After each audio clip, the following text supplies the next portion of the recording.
Listo, entonces ya estamos prácticamente en la mitad del curso con respecto a su examen parcial. Este ya vendría a ser el tercer tema, que sería gases 3. Quedan 3 temas más y ya vendría a ser su parcial.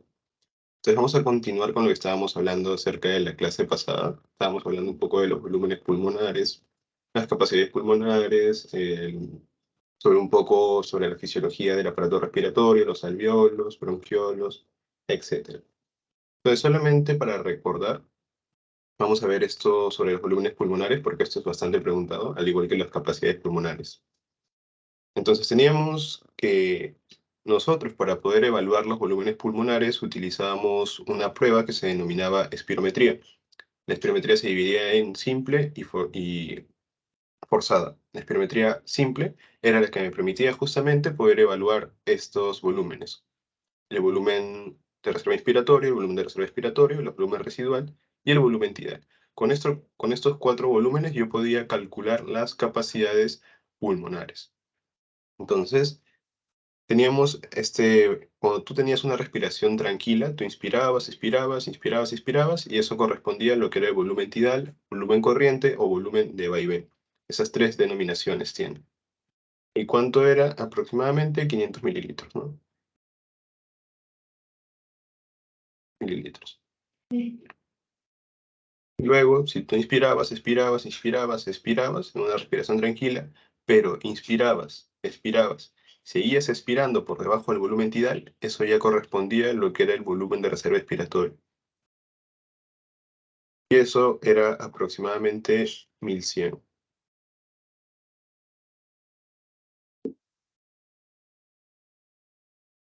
Entonces, luego de esa expiración que has hecho, una expiración forzada, ¿cuánto es el volumen de aire que queda en los pulmones?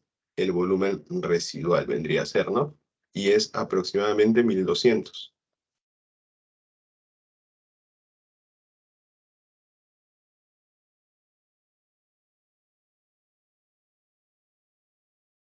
Y de igual forma, tú regresabas a tu respiración normal. Inspirabas, expirabas, inspirabas, expirabas, luego inspirabas, seguías inspirando, y eso va a ser el volumen de reserva inspiratorio. Es decir, lo que tú inspiras por encima del volumen tidal. Eso aproximadamente era 3000. Entonces ya tenemos nuestros 4 volúmenes: volumen de reserva inspiratorio, volumen de reserva expiratorio, volumen residual y volumen tidal. A partir de estos volúmenes, tú podías calcular las capacidades pulmonares, ¿no? Entonces teníamos en primera instancia lo que era la capacidad inspiratoria. La capacidad inspiratoria me va a tomar desde el volumen tidal hasta el volumen de reserva inspiratorio.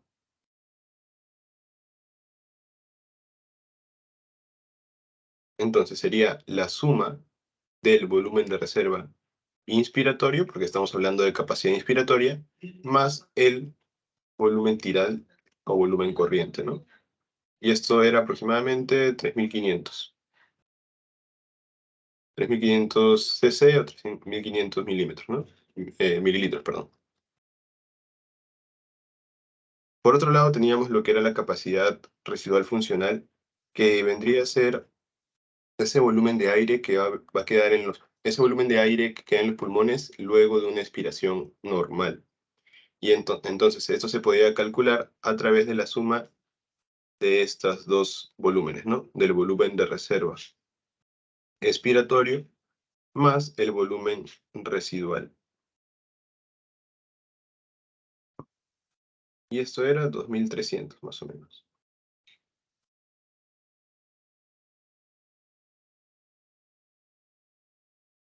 Y finalmente teníamos la capacidad vital. Es el aire que expulsa la persona luego de inspirar al máximo y expirando al máximo. Por lo tanto, me va a tomar 3 volúmenes: el volumen de reserva inspiratorio, porque es cuando yo inspiro al máximo, más el volumen de reserva expiratorio, porque es lo que yo expiro al máximo, y el volumen normal que yo expiro, el volumen corriente, ¿no? Y todo esto me daba 4600. Finalmente, si yo sumaba todos los volúmenes pulmonares, me daban la capacidad pulmonar. Y la capacidad pulmonar vendría a ser el volumen máximo que se puede expandir los pulmones, ¿no? Y esto era la suma de todos los volúmenes. O simplemente abreviando, la suma de la capacidad vital más el volumen residual. Y esto me daba 5.800. Eso es solo para recordar la clase pasada. Entonces, ahora, recordando lo que habíamos visto en la clase pasada, traten de hacer este ejercicio y si es que lo logran hacer, prendan su micro y me pueden decir la respuesta y ahí corroboramos, ¿no?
¿Alguien les salió, chicos?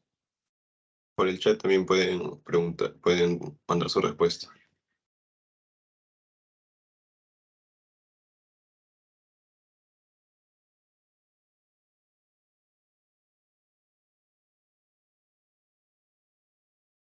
$1.700, dicen por ahí. Entonces, según lo que me han dicho, es 1.700, ¿no? Entonces, vamos a ver si es que esto es verdad. Entonces, ¿cuánto era la... Entonces nos dicen el ejercicio lo siguiente. Si la capacidad pulmonar total es de 6.000 centímetros cúbicos, el volumen residual es de 1.000 centímetros cúbicos y la capacidad inspiratoria es de 3.000 centímetros cúbicos, calcule el volumen de reserva expiratorio. Entonces, ¿cuánto era la capacidad total? Era igual al volumen de reserva inspiratorio más el volumen corriente más el volumen de reserva expiratorio más el volumen residual. Es decir, la suma de los 4 volúmenes prácticamente. Entonces, aquí solo queda reemplazar datos. ¿Cuánto era la capacidad total? Acá nos dice 6.000. ¿Cuánto es el volumen de reserva inspiratorio? No nos dan, ¿no? ¿Cuánto es el volumen corriente? Tampoco nos dan. Pero nos dan la capacidad inspiratoria, que es 3.300. Por lo tanto, ¿cuánto era la capacidad inspiratoria? Era la suma del volumen de reserva inspiratorio más el volumen corriente, es decir, esto de aquí. Por lo tanto, se puede reemplazar. Sería 3.300 más el volumen de reserva expiratorio, que eso es lo que nos piden. Aquí está, ¿no? Eso es lo que nos piden. Más el volumen residual, que es de 1.000. Entonces, resolvemos la ecuación. Sería igual a 4.300 más el volumen de reserva expiratorio. Y finalmente pasamos a restar y nos quedaría que el volumen de reserva expiratorio sería 1.700 mililitros o centímetros cúbicos, ¿no? Esa sería la respuesta. ¿Alguna duda, chicos? Si no, puedo repetir, no hay problema.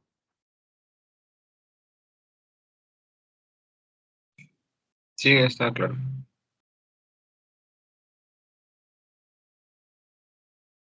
Listo, entonces continuamos. Ahora sí vamos a comenzar con el tema de hoy, que vendría a ser lo que son gases 2. Solo para recordar, habíamos mencionado que teníamos una vía aérea alta y una vía aérea baja. Dentro de la vía aérea baja íbamos a encontrar lo que son la tráquea, los bronquios y los alvéolos. Entonces la tráquea iba a ser como un tubo, iba a contener anillos y cartílagos, y la característica de esa tráquea es que a nivel de T4 iba a dividirse en dos bronquios principales. Entonces, estos dos bronquios principales también iban a presentar lo que son bronquios segmentarios, y se denominaban así segmentarios porque estos bronquios iban a comenzar a dicotomizarse, es decir, a comenzar a dar ramificaciones en dos. Entonces, las 7 primeras ramificaciones, las 7 primeras se iban a denominar como bronquios, porque iban a presentar lo que era cartílago. Sin embargo, las 14 últimas dicotomizaciones se iban a denominar como bronquiolos,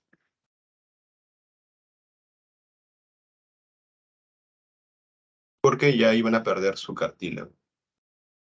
Entonces, bronquios, bronquiolos. Entonces, una vez que se llegaba a los bronquiolos terminales, estos iban a dar paso a los bronquiolos respiratorios, que habíamos mencionado que se denominaban así porque podían realizar ese intercambio entre el oxígeno y el CO2, pero la característica de estos bronquiolos es que lo hacían de una manera muy escasa, o sea, muy baja medida, ¿no? Mientras que los alvéolos, que son la estructura estructural y funcional, estos sí iban a realizar casi todo el proceso de matosis en su mayoría, ¿no? Es por eso que tenemos aquí los conductos alveolares, los sacos alveolares y los alvéolos. Eso solo para recordarlo de la clase de pasada.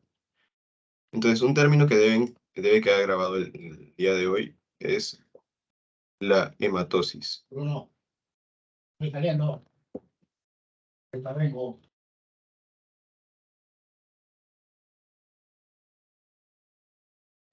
Sí, entonces teníamos lo que era el proceso de hematosis, que es un proceso en el cual va a haber una difusión o un intercambio de gases entre lo que es el alvéolo y los capilares sanguíneos. De tal manera que, por ejemplo, vamos a dibujar un alvéolo y aquí vamos a tener el capilar. Entonces, cuando tú inspires, lo que va a pasar es que vas a ingresar aire, ¿no? En su mayoría oxígeno. O2, ¿no? Entonces, este O2, por el proceso de matosis, que es permitido gracias a una membrana especializada, se va a dar lo que es una difusión. La difusión se le va a conocer como el paso de un soluto a través de una membrana a un compartimento, desde un compartimento donde hay mayor concentración a uno donde hay menor concentración. En este caso vamos a hablar de presiones. Como les dije en la presión alveolar, para que ingrese el aire debía haber una presión negativa en los alvéolos para que así se pueda dar esa difusión. Iba desde un lugar donde había mayor presión, menor presión. Por lo tanto, vamos a ver más adelante que el oxígeno, justamente por este principio, va a pasar hacia los capilares, mientras que el CO2 va a ser lo contrario, va a pasar de los capilares a los alvéolos para poder ser eliminado a través de la expiración, ¿no? Entonces, a esta difusión de gases entre los alvéolos y los capilares se va a denominar como hematosis.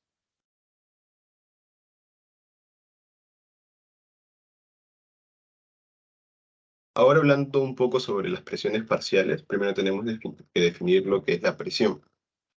La presión es producida por el impacto de las partículas contra una superficie, o básicamente es la fuerza que ejercen unas partículas sobre una superficie. Aquí nos dicen dos conceptos bastante importantes. Uno, que la presión de un gas es igual a la suma de las fuerzas de los impactos de todas las moléculas de ese gas que chocan con la superficie. Ahorita vamos a ver a qué se refiere eso. Y la presión es directamente proporcional a la concentración de las moléculas de un gas. ¿Se acuerdan la clase pasada que yo les había mencionado? Uy, perdón. había mencionado que el aire atmosférico iba a estar compuesto por una mezcla de gases y estos gases iban a estar distribuidos en cierta proporción. Pues es aquí donde vamos a ver justamente esa parte y cómo se relaciona con las presiones parciales. Entonces, la presión atmosférica o presión barométrica, también como le llaman, a nivel del mar es 760 milímetros de mercurio. A nivel del mar. Ya habíamos mencionado que el aire atmosférico era una mezcla de gases, principalmente CO2, nitrógeno y oxígeno, ¿no? ¿Y en qué porcentajes estaban? El CO2 está en un porcentaje de 0.04%. El nitrógeno en un 79% y el oxígeno en un 21%. Entonces, teniendo estos porcentajes, yo puedo calcular lo que es la presión atmosférica. A ver, chicos, me dan un momento, creo que están tocando la puerta.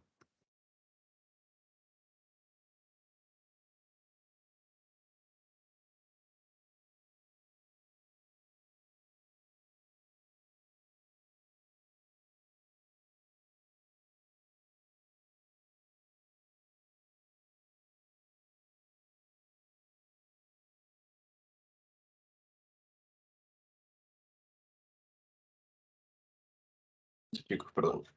Entonces, como estábamos viendo, la presión atmosférica a nivel del mar iba a ser 760 milímetros de mercurio. Y habíamos mencionado también que el aire atmosférico iba a ser una mezcla de gases, oxígeno, nitrógeno y CO2, que iban a estar distribuidos en diferentes porcentajes, ¿no? Entonces, yo teniendo estos porcentajes puedo calcular lo que es la presión de cada uno de estos gases. ¿Por qué? Porque aquí nos dice que la presión de un gas es igual a la suma de las fuerzas de los impactos de todas las moléculas. Por lo tanto, si esta es mi presión total, ¿cuánto es la suma de esto? De CO2, nitrógeno y oxígeno, técnicamente me debería dar esto, ¿no? 760. Y ahorita vamos a verlo. Entonces, ¿cómo hago para yo calcular? Simplemente le saco el porcentaje, ¿no? Es decir, 0.04 entre 100 por 760, 79 entre 100 por 760 y 21 entre 100 por 760. Entonces, ¿cuánto sale todo eso? En el caso del CO2, saldría 0.3 milímetros de mercurio. En el caso del nitrógeno, saldría 600 milímetros de mercurio. Y en el caso del oxígeno, saldría 160 milímetros de mercurio, ¿no? Uy, perdón. Entonces, si yo sumo todo esto, me debería dar 760. 600 más 160, 760, más 0.3, 760.3. Si lo redondeo, 760. Entonces, básicamente se cumple lo que habíamos mencionado, que si yo sumo la presión de cada uno de estos gases, me debe dar la presión total o la presión atmosférica en este caso. ¿Hasta ahí alguna duda, chicos?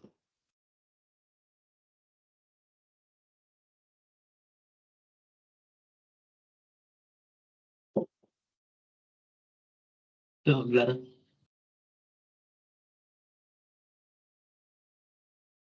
Listo, entonces vamos a continuar.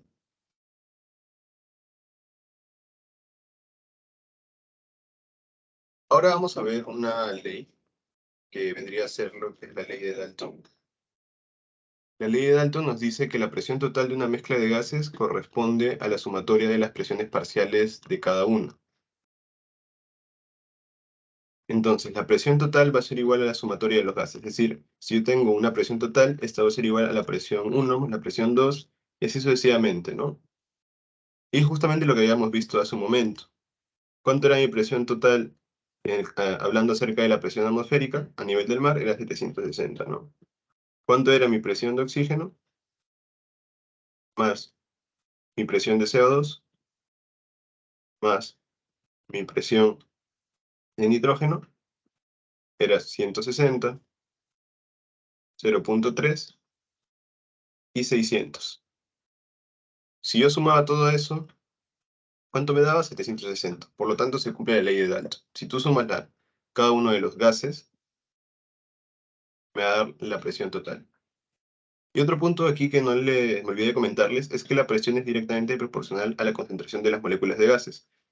Y justamente se confirma aquí, ¿no? Porque ¿cuánto era nitrógeno? 79%, ¿no? Es decir, tenía mayor concentración. ¿Y cuánto era su presión? 600.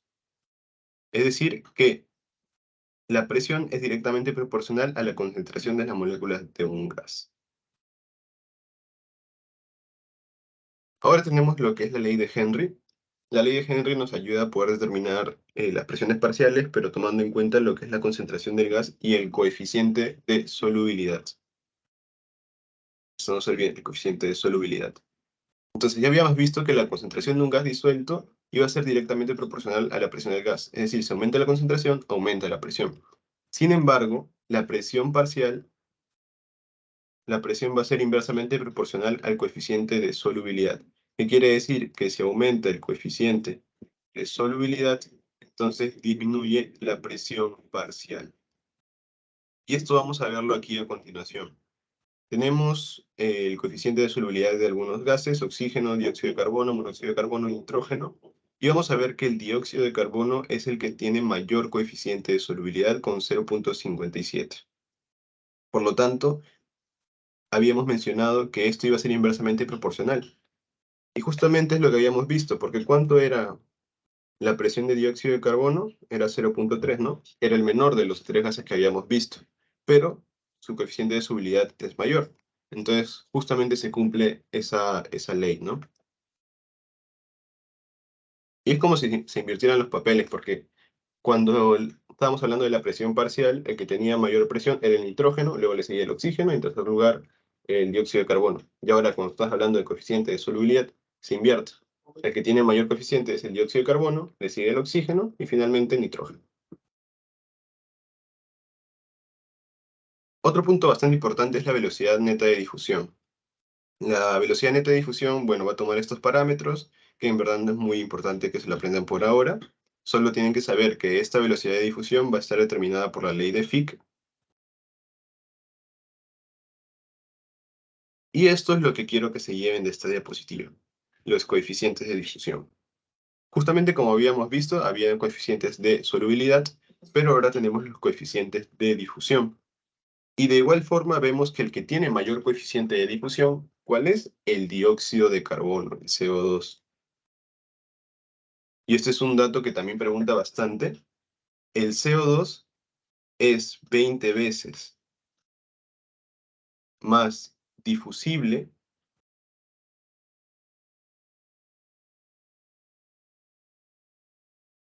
que el oxígeno.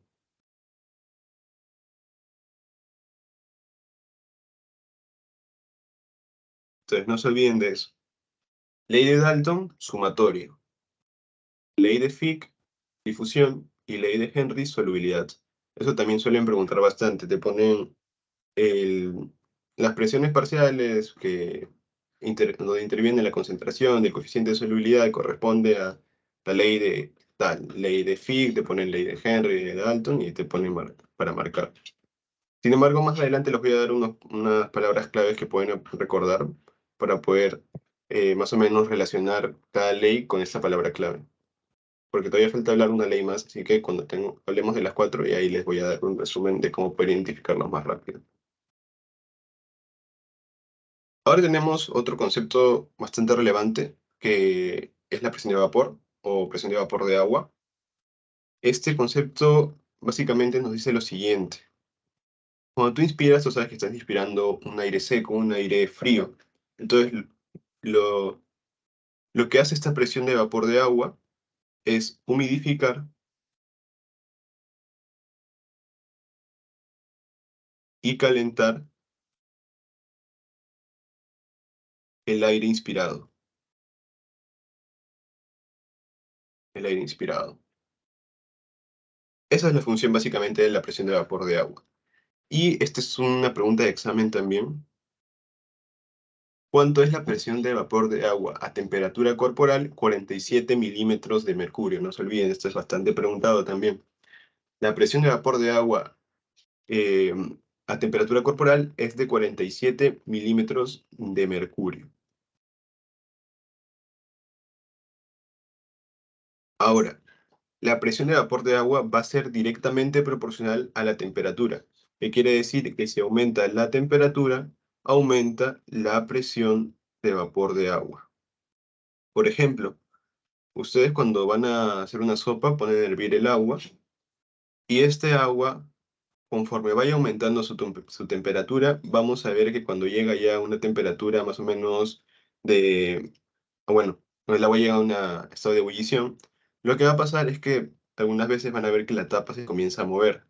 ¿Y por qué se comienza a mover? Porque como ha aumentado la temperatura, también ha aumentado la presión de vapor de agua. Y como la presión es tan fuerte, genera que la tapa se mueva, ¿no? Y de esta forma podemos ver cómo es que la temperatura influye en el vapor de agua.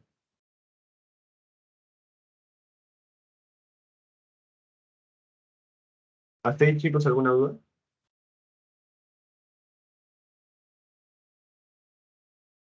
Todo claro.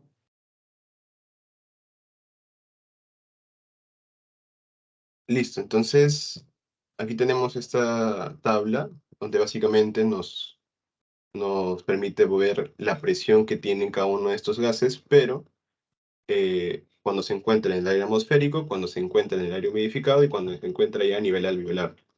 Entonces, en el aire atmosférico habíamos dicho que tenemos estas presiones, ¿no? Bueno, hay ligeras variaciones porque obviamente las literaturas son distintas y cada una maneja con sus propios valores, pero no hay mucha diferencia en realidad. Más que todo son pequeñas variaciones. Entonces, el nitrógeno es de alrededor de 597 milímetros de mercurio, habíamos dicho 600, hay una pequeña variación. El oxígeno igual, 159, el CO2 0,3 y el vapor de agua, miren, es 3,7.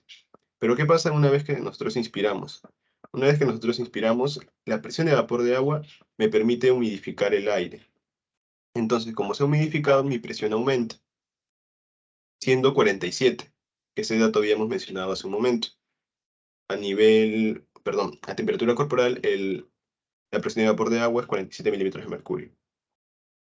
Sin embargo, como la presión total sigue siendo 760, debe haber una variación de las otras presiones por la ley de Dalton. Porque la ley de Dalton nos decía que la sumatoria de las presiones me daba la presión total. Y como la presión total no ha cambiado, entonces debe haber una variación en las otras presiones. Por ello que aquí hay una disminución de nitrógeno y hay una disminución del oxígeno. Y ya en el aire alveolar hay otra variación, donde el nitrógeno es de 569, el oxígeno 104, el CO2 40 y la presión de vapor de agua se mantiene porque sigue esa temperatura corporal de 47, ¿no? Y justo comprender estas presiones me va a permitir poder determinar cómo es que se da el proceso de difusión o hematosis del oxígeno, ¿no? Entonces, de acuerdo a algunas literaturas nos mencionan que la presión de oxígeno es 104. Sin embargo, en su teoría han puesto que es 100. No sé si lo habrán cambiado estos últimos años, pero hasta el ciclo pasado en su teoría sería como 100. Entonces, si es que se le llegasen a preguntar, siempre tienen que tomar en cuenta su teoría. Entonces, la presión de oxígeno a nivel alveolar es de 100 milímetros de mercurio. Y la presión de oxígeno a nivel capilar vemos que es 40 milímetros de mercurio. Entonces yo les había mencionado que la difusión era un proceso en el cual había un paso de un soluto a través de una membrana especializada de un lugar donde había mayor concentración, o en este caso mayor presión, a menor presión. Entonces, ¿dónde hay mayor presión? Aquí a nivel alveolar. El oxígeno es de 100. ¿Y cuánto es la presión en el capilar? Es 40. Por lo tanto, la presión aquí es menor.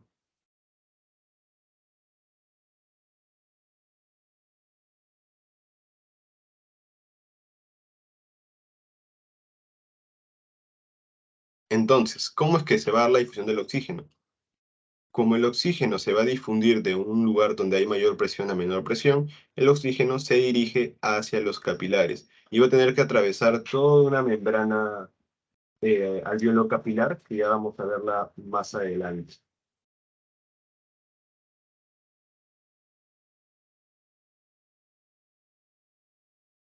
Y luego, en el caso del dióxido de carbono, vamos a ver que la presión alveolar del CO2 es 40 milímetros de mercurio. Esto sí concuerda con lo que dice tu teoría. Pero a nivel capilar vamos a ver que el CO2 es de 45 milímetros de mercurio. Por lo tanto, ¿dónde hay mayor presión en este caso? Aquí hay mayor presión. ¿Y dónde hay menor presión? Aquí. Entonces, de esta manera, la difusión debe ir de un lugar donde hay mayor presión a menor presión. Y es de esta forma que el CO2 va a pasar de los capilares hacia los alvéolos. Entonces, es un intercambio, ¿no? Es una difusión en el proceso de hematosis. ¿Hasta ahí quedó claro? En el oxígeno iba de más a menos, ¿verdad? Sí, y aquí también va de más a menos, porque mira, aquí la presión de CO2 es 45 y aquí es 40. Solo que a pesar de que hay una ligera, no hay mucha variación de las presiones, habíamos dicho que el CO2 era más difundible y era más soluble. Es por eso que puede hacerlo más fácilmente a pesar de que tiene menor diferencia entre sus presiones. En cambio, el oxígeno sí, aquí sí hay bastante diferencia, es casi 60 de diferencia. Ya, gracias. Y bueno, yo les había mencionado que tanto el oxígeno como el CO2 tenían que atravesar lo que era una membrana respiratoria, una membrana alveolo capilar, que esta membrana iba a tener distintas partes. Que esto ya es más que todo de memoria, pero igual vamos a mencionarlo. Inicialmente vamos a tener una capa de agente tensioactivo surfactante pulmonar, que, como habíamos visto la semana pasada, era una sustancia que me disminuía la tensión superficial y era la que evitaba que el alveolo se colapse. Era producida por los neumocitos tipo 2 y el fosfolípido más importante era el dipalmitoidefosfatidilcolina. Entonces, en número 1 vamos a tener nuestro líquido o surfactante o agente tensioactivo, ¿no? Luego, en segundo lugar, vamos a tener a lo que es el epitelio alveolar, que es esto de aquí que estoy señalando, todo eso es el epitelio alveolar. Y le sigue la membrana basal epitelial.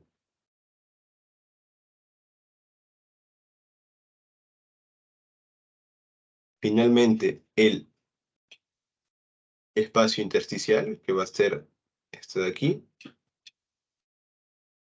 Y luego ya sigue la parte del capilar. Hasta ahí más o menos es la parte del alveolo, es por eso que se denomina membrana alveolo capilar. Toma tanto el alveolo como el capilar.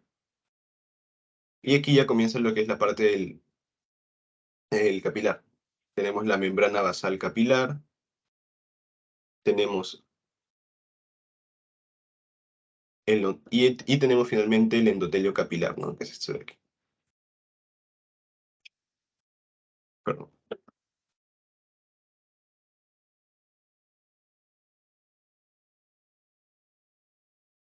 Entonces, estos sí o sí tienen que tratar de memorizar. Primero, agente tensioactivo o surfactante, luego el epitelio, membrana basal, espacio intersticial, membrana basal endotelial y endotelio. Entonces, todo esto tiene que difundir el oxígeno y el dióxido de carbono, como vemos aquí. Supongamos que este es el dióxido de carbono y tiene que pasar todo eso para poder llegar a los alvéolos. E igual con el oxígeno, tiene que pasar de los alvéolos hasta el capilar. Y esta parte sí es más importante, bueno, un poco más importante que la anterior, porque aquí ya van a haber ciertos factores que van a intervenir en lo que es la velocidad de difusión. Y esos factores son el grosor de la membrana, el área de superficie, el coeficiente de difusión y la diferencia de presiones parciales. En el caso del grosor de la membrana, vamos a ver que este va a ser inversamente proporcional a la velocidad de difusión. Es decir, que si aumenta el grosor, disminuye la velocidad de difusión. ¿Por qué? Porque en esta imagen, por ejemplo, que tenemos aquí, vemos que el alvéolo y el capilar están formando lo que es la membrana alveolar capilar, y esta está en un estado normal, fisiológico, ¿no? El oxígeno, entonces, en estas circunstancias se va a demorar alrededor de 0.25 segundos en poder difundirse. Pero, ¿qué pasa cuando hay un edema inflamatorio a nivel de la membrana alveolar capilar? Cuando hay un edema inflamatorio, lo que va a pasar es que va a aumentar el grosor de la membrana. Entonces, como aumenta el grosor de la membrana, ahora el oxígeno o el CO2 va a demorarse más en poder pasar. Es por eso que si antes se demoraba 0.25 segundos en llegar a los capilares, ahora se va a demorar 0.75 segundos. Por lo tanto, ha disminuido la velocidad de difusión. Caso contrario pasa con el área de superficie. El área de superficie sí va a ser directamente proporcional a la velocidad de difusión. Es decir, que si disminuye el área de superficie, disminuye la velocidad de difusión. ¿Y esto en qué momento se puede evidenciar? Por ejemplo, en los pacientes que tienen enfisema, ¿no? Al microscopio vamos a ver que los alvéolos tienen esos tabiques o paredes alveolares que son las que me permiten poder realizar ese proceso de hematosis. Pero, ¿qué pasa en un paciente con un enfisema? Que dicho sea de paso, uno de los factores más importantes del enfisema es el ser fumador. Entonces, ¿qué pasa en estos pacientes? Va a haber una destrucción de las paredes alveolares. Es por esto que aquí, miren, ya no hay paredes, prácticamente, ya no hay paredes. Por lo tanto, disminuye el área de superficie para realizar hematosis. Si disminuye el área de superficie, disminuye la velocidad.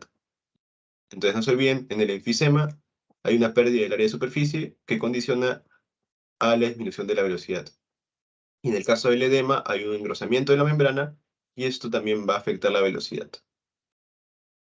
Luego teníamos el coeficiente de difusión que ya habíamos visto, ¿no? El CO2 es el más difundible, es 20 veces más difusible que el oxígeno, y cada uno de estos gases iba a tener un coeficiente de difusión.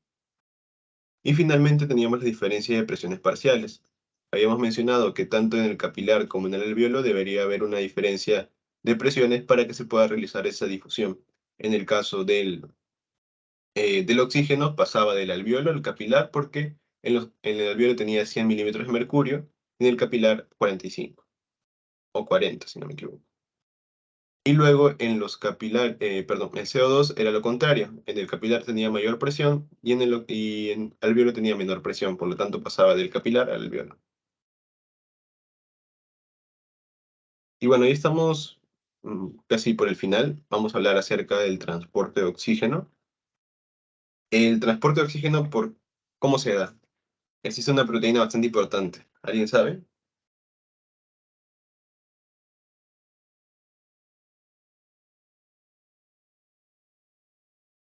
La hemoglobina. Claro, la hemoglobina. La hemoglobina es la proteína que me va a permitir transportar el oxígeno. ¿Sí? ¿Dónde se va a encontrar hemoglobina? En los glóbulos rojos, ¿no?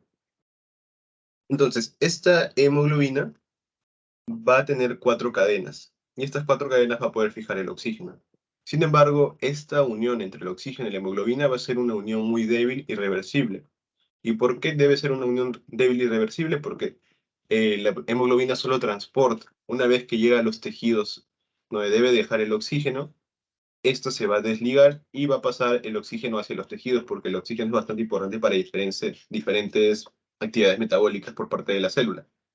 Entonces, es por esto que esta unión debe ser una unión reversible y debe ser una unión débil. Si fuera una unión fuerte e irreversible, entonces básicamente sería incompatible con la vida, porque no se podría liberar el oxígeno hacia los tejidos. De esta manera vamos a ver que el transporte de oxígeno en sí se va a dar de dos formas. Un 98% se va a dar a través de lo que ya habíamos mencionado, a través de la hemoglobina, pero un 2% va a ir disuelto en plasma. Específicamente en la parte de agua del plasma, perdón. En sí, el plasma, ¿no? Disuelto en plasma.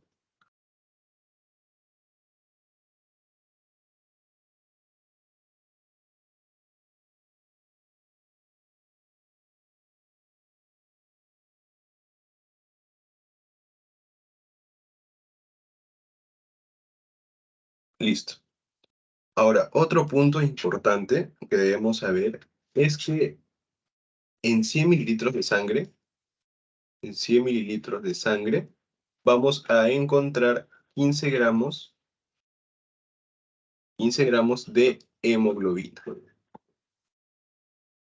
¿Ok? Y en 1 gramo de hemoglobina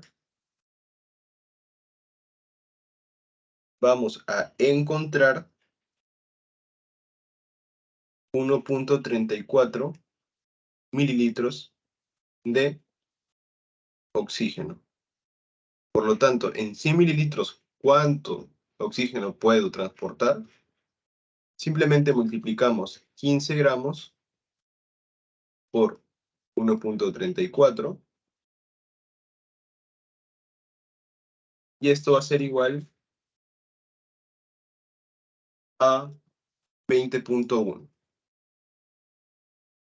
mililitros, ¿no? Entonces, en resumen, en 100 mililitros de sangre yo transporto aproximadamente 20 mililitros de oxígeno. ¿Hasta ahí, chicos, quedó claro?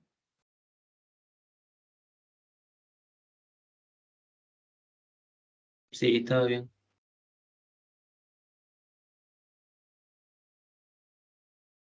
Ahora, hablemos acerca del transporte de dióxido de carbono. El CO2 es bastante importante porque se va a relacionar con lo que es el equilibrio de ácido-base. Seguramente habrán escuchado lo que es acidosis respiratoria, alcalosis respiratoria. Bueno, aquí vamos a verlo un poco sobre eso. Pero antes debemos recordar que así como el oxígeno se transporta, también se transporta el CO2 en la sangre. Y esto lo puede hacer de 3 maneras. El 70% del CO2 se va a transportar a través de bicarbonato, es decir, unido a bicarbonato. Luego, el 23% va a ir unido a la hemoglobina, formando un compuesto denominado carbaaminohemoglobina. Y un 7% va a ir disuelto en plasma.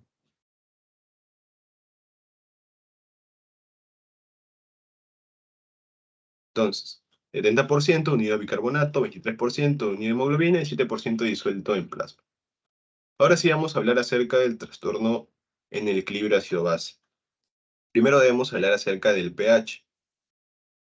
El pH sanguíneo, es entre 7.35 y 7.45. Entonces, va a haber ciertas circunstancias o ciertos trastornos en el cual esto puede cambiar, tanto que puede aumentar como puede disminuir. Es decir, tanto que si aumenta o disminuye, me va a afectar a mi organismo. Lo ideal es que esté en este pH óptimo, ¿no? Entonces, va a haber dos extremos. Uno, que si aumenta, y dos, si disminuye. Entonces, si aumenta el pH, por ejemplo, a 7.55, pongámosle, ¿esto cómo se denomina? ¿Alcalosis o acidosis? ¿Alguien sabe?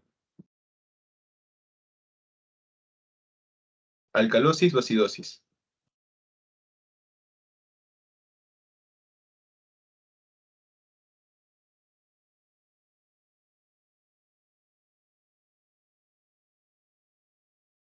¿Ninguno, chicos?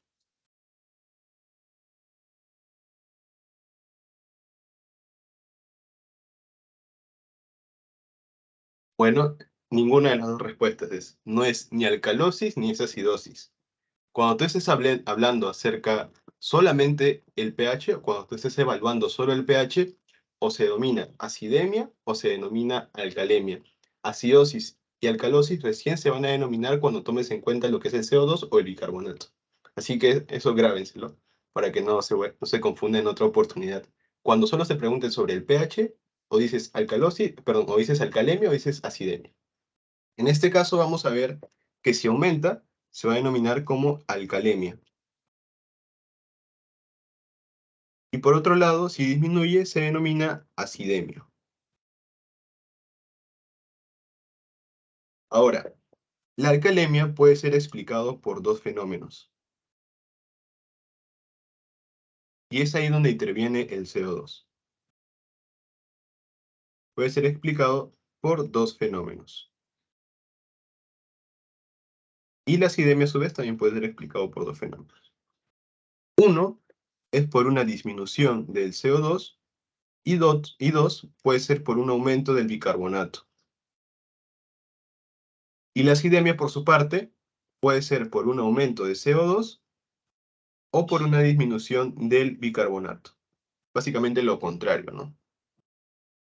Entonces, ¿qué pasa si yo tengo un paciente, le realizo su análisis de gases arteriales, o por la abreviatura AGA, como le dicen normalmente, y vemos que tiene un pH de 7.55? Entonces tiene un pH de 7.55, yo digo alcalemia, porque solo estoy viendo el pH. Ahora, la alcalemia yo sé que me puede ser por dos razones. Uno, por disminución del CO2, o dos, por el aumento del bicarbonato. Entonces yo veo sus gases y veo que el CO2 está disminuido y el bicarbonato está normal. Entonces ahí la alcalemia es por una disminución del CO2.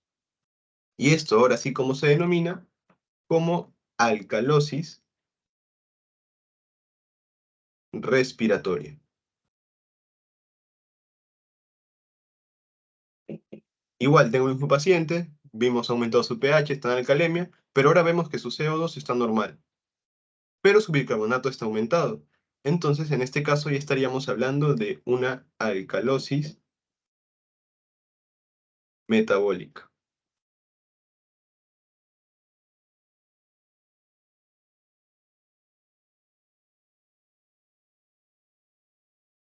Ahora tenemos otro paciente, le sacamos su AGA y vemos que su pH es de 7.25. Entonces su pH es 7.25, está disminuido. Estamos en una acidemia. La acidemia puede ser por un aumento del CO2 o una disminución del bicarbonato. Entonces yo veo que el CO2 que está aumentado, ahí se le va a denominar como, si acá era alcalosis respiratoria, acá ¿qué es? Acidosis respiratoria.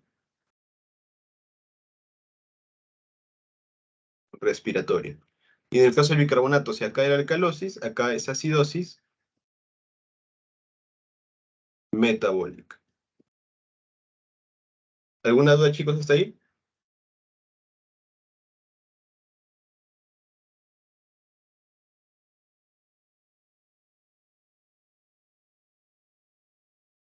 Ni una duda.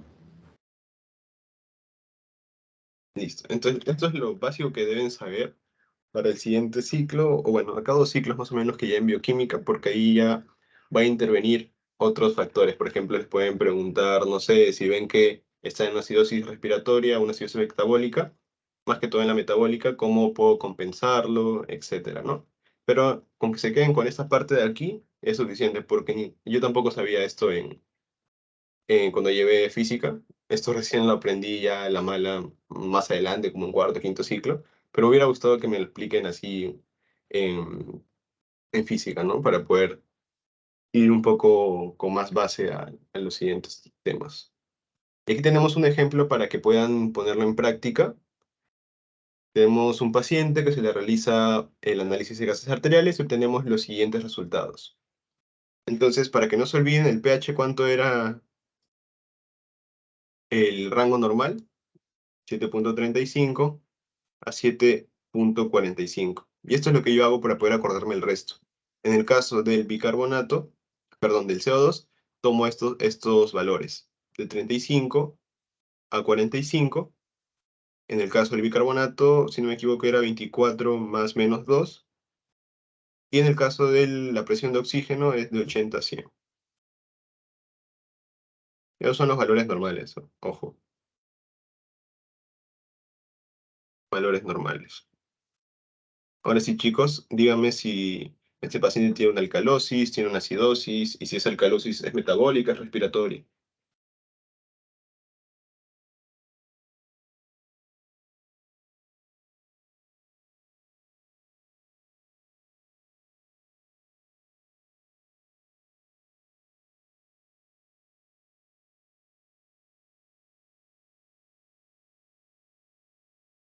¿Tiene una acidemia?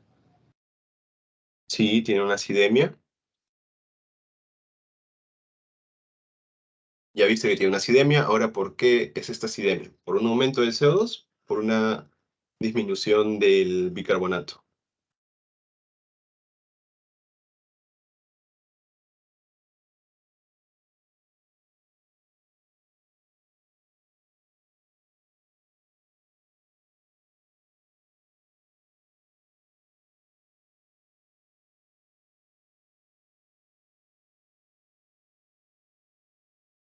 En el bicarbonato, los valores normales, ¿qué dice? Es 24 más menos 2. Es decir, que si tienes un paciente con 22 de bicarbonato, está bien, porque 24 menos 2 es 22. Si tienes un paciente con 26 de bicarbonato, está bien también, porque 24 más 2 es 26. Cuando ya está en otras palabras, es lo siguiente, para que no se confunda. Es como si estuviera entre 22 y 26. Básicamente eso.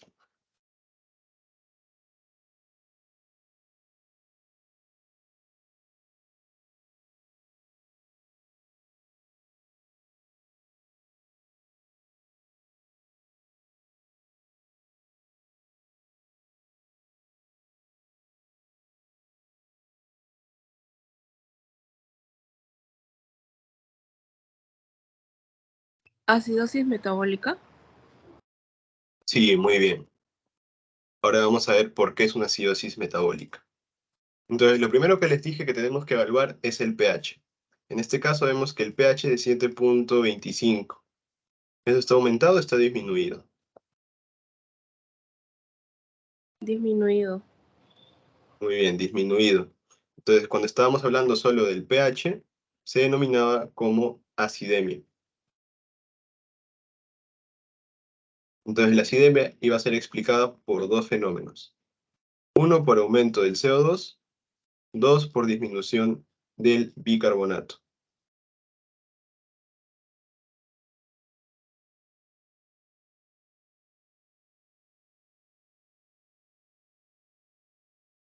¿No? Entonces, aquí vemos que el CO2 está en 30.7 y el rango es 35.45. Es decir, que el CO2 está disminuido. Por lo tanto, esta no puede ser la explicación. Sin embargo, vemos el bicarbonato y vemos que está en 16.8 y el rango mínimo es 22. Por lo tanto, el bicarbonato está disminuido. Si el bicarbonato está disminuido, entonces esta vendría a ser la causa de mi acidemia. Finalmente, ¿cómo se le denominaba esto? Acidosis metabólica. Y esa vendría a ser la respuesta. Muy bien, chicos. ¿Alguna duda sobre esta parte?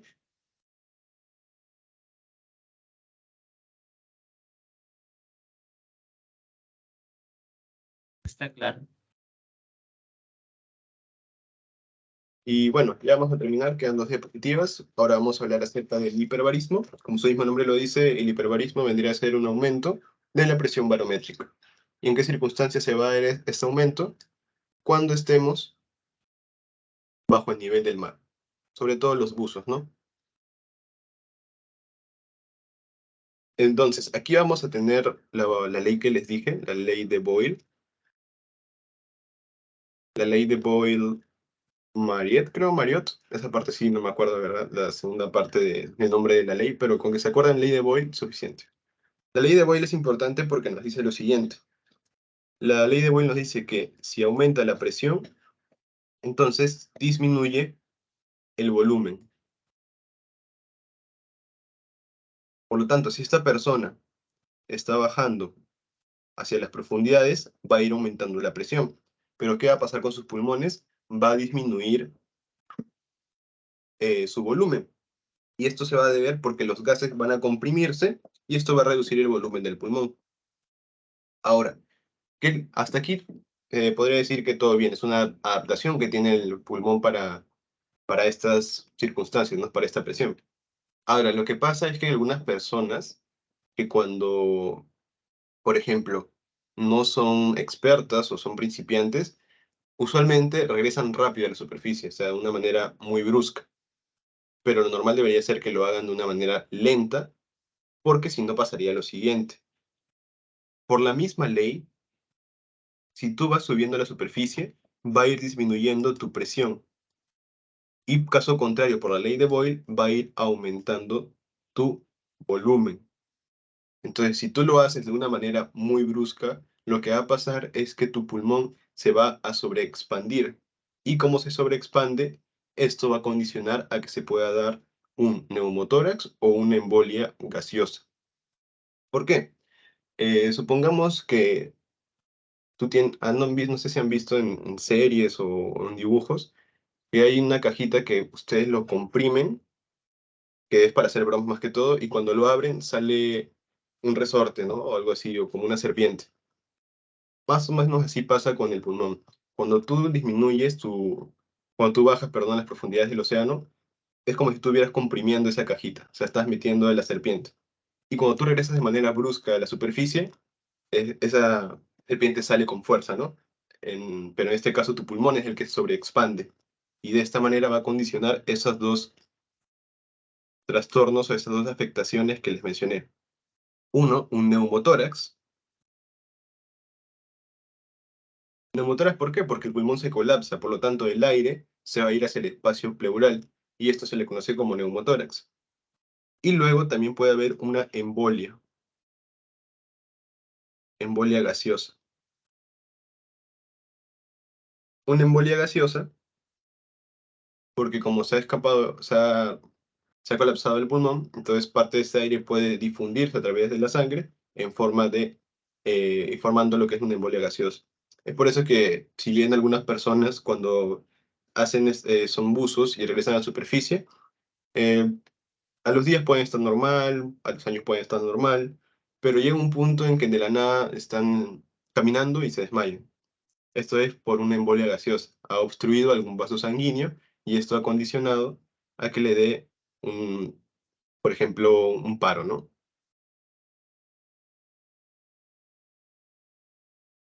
¿Hasta ahí, chicos, alguna duda?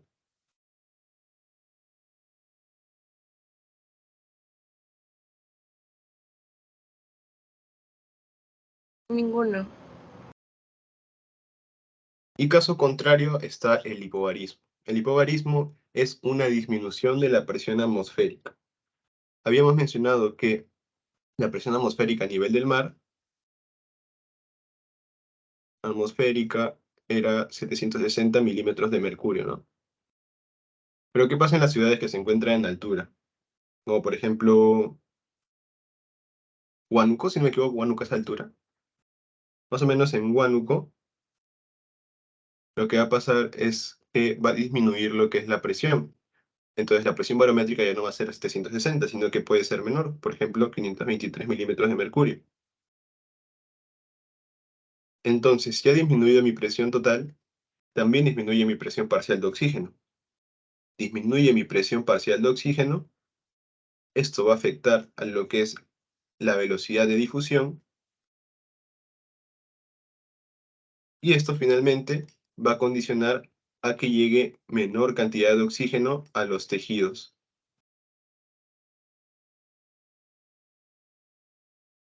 Entonces, si llega menor cantidad de oxígeno a los tejidos, se le conoce como hipoxia tisular, ¿no? Y por otra parte, la hipoxemia es la disminución del oxígeno en sangre. Son conceptos bastante parecidos. En resumen, disminuye tu presión de oxígeno, disminuye tu velocidad de difusión, porque habíamos mencionado que uno de los parámetros de la velocidad de difusión era la diferencia de presiones, y también esto va a condicionar finalmente que llegue menor oxígeno a los tejidos. Entonces, ante estas circunstancias va a haber ciertos cambios adaptativos o ciertos cambios funcionales que va a tener nuestro organismo, que son tres, básicamente. Uno va a ser una hipertrofia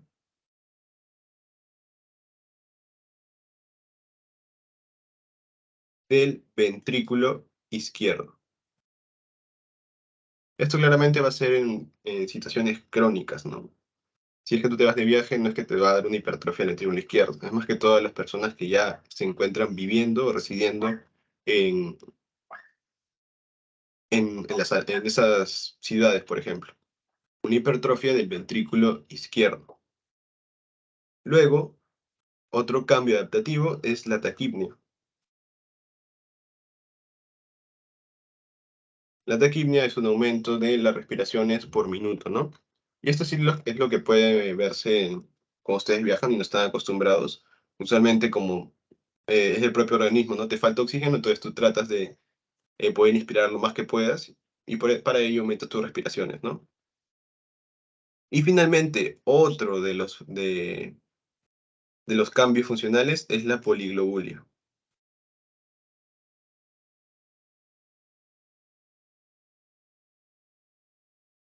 La poliglobulia vendría a ser un aumento de los glóbulos rojos para poder compensar esto, ¿no? Porque los glóbulos rojos eran los que me transportaban el oxígeno. Entonces, como hay escaso oxígeno, yo quiero transportarlo con mayor velocidad y para ello aumento mi cantidad de glóbulos rojos.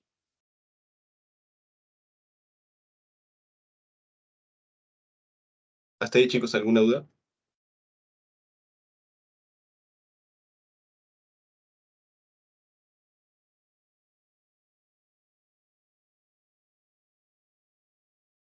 Todo bien. Y justamente con esta última parte de la poliglobulia, por ejemplo, si ustedes le toman le miden la hemoglobina a una persona que recién, por ejemplo, ha recibido, no sé, en Huaraz, Puno, Arequipa, etcétera, y por cualquier razón viaja a Lima y ustedes le toman su hemoglobina, van a ver que esta va a estar bastante aumentada, puede llegar a 18, 17, etcétera, ¿no? Y van a ver que eso es normal, no se asusten, esto va a ser un cambio normal. Lo raro ya sería que si después de una semana esto sigue aumentado, esto ya puede ser por otras causas. Pero lo normal es que si, por ejemplo, viaja hoy día y mañana le toman en Lima su hemoglobina, esto claramente puede haber un aumento fisiológico, ¿no? Que esto ya se viene regularizando de acuerdo a su propio organismo. Y eso sería todo, chicos. No sé si tienen alguna duda.